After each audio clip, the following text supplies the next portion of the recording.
നമസ്കാരം, പ്രവാസി മലയാളിയിലേക്ക് സ്വാഗതം. അബുദാബി മിനയിൽ നിർത്തിയിട്ട വാഹനത്തിൽ തീപിടിച്ച് 2 കുരുന്നുകൾ വെന്തു മരിച്ചു. ഇമറാത്തികളായ 3ഉം 1.5 വയസ്സുള്ള കുഞ്ഞുങ്ങളാണ് അബുദാബിയിലെ അൽമിനയിൽ വാഹനത്തിന് തീപിടിച്ചതിനെ തുടർന്ന് വെന്തു മരിച്ചത്.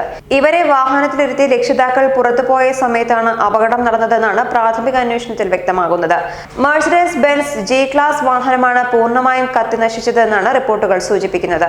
അപകട വിവരം ലഭിച്ചയുടൻ പോലീസും സുരക്ഷാ സേനയും സംഭവസ്ഥലത്ത് എത്തിയെങ്കിലും കുരുന്നുകളുടെ ജീവൻ രക്ഷിക്കാനായില്ല. അപകടത്തെക്കുറിച്ചുള്ള വിശദമായ അന്വേഷണം നടന്നുവരികയാണെന്ന് അബുദാബി പോലീസ് ക്രിമിനൽ സെക്യൂരിറ്റി വിഭാഗം ഡയറക്ടർ ബ്രിഗേഡിയർ മുഹമ്മദ് സുഹൈൽ അൽ റാഷിദ് അറിയിച്ചു. തീപിടുത്തമുണ്ടായതിന്റെ കാരണം എന്താണെന്ന് വ്യക്തമായില്ലെന്നാണ് അബുദാബി പോലീസ് പുറത്തുവിട്ട പ്രസ്താവനയിൽ പറയുന്നത്. അത്യന്തം ദാരുണമായ സംഭവത്തിൽ ഖേദം പ്രകടിപ്പിച്ച പോലീസ് കുഞ്ഞുങ്ങളുടെ കുടുംബത്തിന്റെ നഷ്ടത്തിൽ അനുശോചനവും അറിയിച്ചു. അപകട സമയത്ത് കുട്ടികൾ വാഹനത്തിൽ തനിച്ചായിരുന്നുവെന്ന കാര്യം ചൂണ്ടിക്കാട്ടിയ ബ്രിഗേഡിയർ ജനറൽ മുഹമ്മദ് സുഹൈൽ അൽ റാഷിദ് ഇത്തരത്തിൽ കുട്ടികളെ തനിച്ചാക്കി പോകുന്നത് മരണമടക്കമുള്ള ഗുരുതരമായ ഭവിഷ്യത്തുകൾക്ക് കാരണമാകുമെന്നും പ്രതികരിച്ചു.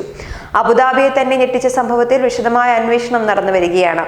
അതേസമയം കുഞ്ഞുങ്ങളുടെ മാതാപിതാക്കളെ വിമർശിക്കുന്നവർക്കെതിരെ സംഭവത്തിന്റെ ദൃക്സാക്ഷികളായ ഒരാൾ രംഗത്തെത്തിയിട്ടുണ്ട്. സംഭവ സമയത്ത് താൻ അവിടെ ഉണ്ടായിരുന്നു. കുഞ്ഞുങ്ങളുടെ അമ്മ വാഹനത്തിന് പുറത്തിറങ്ങിയതേയുള്ളൂ. അപ്പോഴേക്കും തീ പിടിച്ചു. അടുത്തു നിന്നവരെല്ലാം ഡോറുകൾ തുറക്കാൻ ശ്രമിച്ചെങ്കിലും ലോക്കായതിനാൽ തുറക്കാനായില്ല. മക്കൾ കുടുങ്ങിയത് കണ്ട് ഭ്രാന്തമായ അവസ്ഥയിലായിരുന്നു ആ അമ്മ. അതുകൊണ്ട് തന്നെ ആ രക്ഷിതാക്കളെ ആരും കുറ്റപ്പെടുത്തരുതെന്ന് അഭ്യർത്ഥിക്കുന്നുവെന്നാണ് ഇയാൾ സോഷ്യൽ മീഡിയയിൽ കുറിച്ചത്. ന്യൂസ് ഡെസ്ക്, പ്രവാസി മലയാളി.